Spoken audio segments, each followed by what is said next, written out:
everyone, welcome to my YouTube channel. Here I will discuss with you RBI Assistant Main Strategy.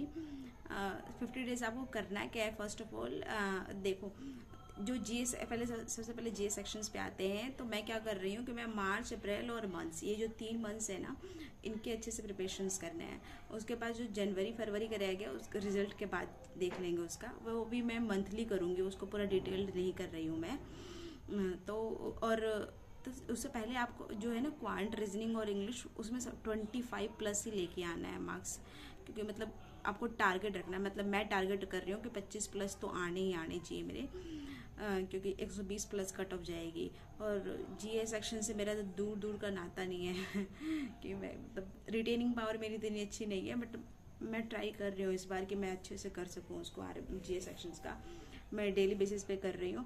पहले मतलब मैंने पहले क्या किया था, मैंने गलती क्या करी थी मतलब 2025 में, कि जीए सेक्शन की मैं पीडीएफ थोरोली मतलब रीड करती थी। तो सबका एक माइंड नहीं होता है कि भाई वो उसको अच्छे से ग्रेस्प करके रिटेन करके रख सके। मेरे को होता है कि मेरे पास कोई 4 बार चिल्लाता है ना, तब जाके मेरे दिमाग में कुछ बात पड़ती है। और लास्ट टाइम में मैंने बहुत सारे पहले रीड तो किए थे।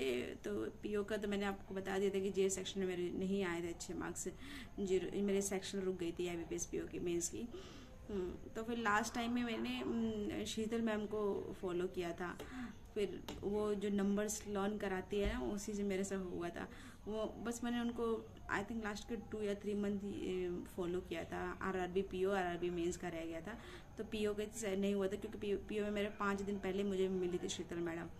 तो मैंने उनको फॉलो किया था। तो उसमें कुछ नंबर तो मेरे आए थे, बट उतने नहीं अच्छा है कि मेरे सेक्शन उसका निकल जाए। तो मैंने क्या किया था, RRB क्लर्क का किया था। तो RRB क्लर्क में मेरी मेंस के सेक्शन तो निकल गई थी। ओवरऑल अगर आपको स्कोर कार्ड मेरा चेक करना है तो मैंने उसमें डाल रखा है शॉर्ट्स में, मेरा चेक कर लेना score card. And now come to the point, come to the quant, reasoning or English sections. What you have to do, quant और रीजनिंग इंग्लिश में क्या करना है, इंग्लिश में आपको एडिटोरियल रीड करना है। मतलब सेल्फ स्टडी करो एडिटोरियल के। एडिटोरियल ये नहीं है कि भाई तुम जो है मैडम मतलब पढ़ा रही हो और तुम उसको सुन रहे हो बस, फिर उसके बाद वो कर रहे हो। उसे याद नहीं, मतलब कि कॉम्प्रिहेंशन पावर उतनी नहीं हो पाती है कि भाई तुम कैसे कॉम्प्रिहेंड कर रहे हो।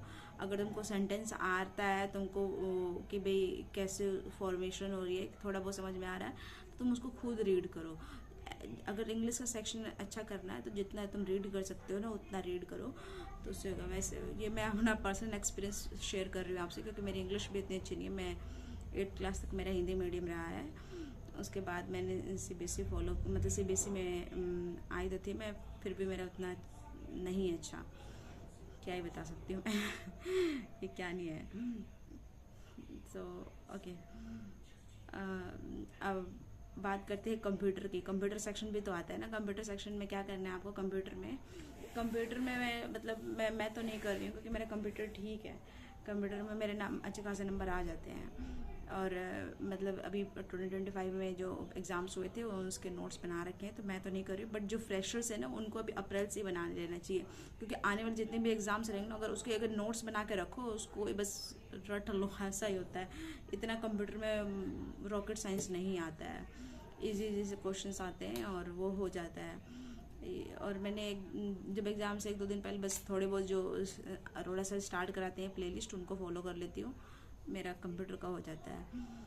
तो आपको क्या करना है कि अभी ये जो 50 डेज रह रहे हैं, उसमें क्वांट, रीजनिंग और इंग्लिश, उस पर तुम अच्छे से फोकस कर लेना कि भाई उसमें से नंबर नहीं जाने चाहिए, कि भाई बाद में ये रिग्रेट ना हो कि भाई मेरे थोड़ा सा क्वांट अच्छा कर लेती, थोड़ा सा रीजनिंग अच्छा कर लेती। और जीए सेक्शंस भी करना है, ठीक है। जीए सेक्शंस का भी ये जो मार्च, अप्रैल, मई का है, वो तो तुम अच्छे से करते रहो, जो कंटिन्यूस डेली बेसिस पे करते रहो। ये नहीं है कि भाई बाद में तुमने उसको पोस्टपोन कर दिया कि भाई आज नहीं कल करेंगे, कल नहीं परसों करेंगे, दैट नॉट। तो थैंक यू, बाय बाय।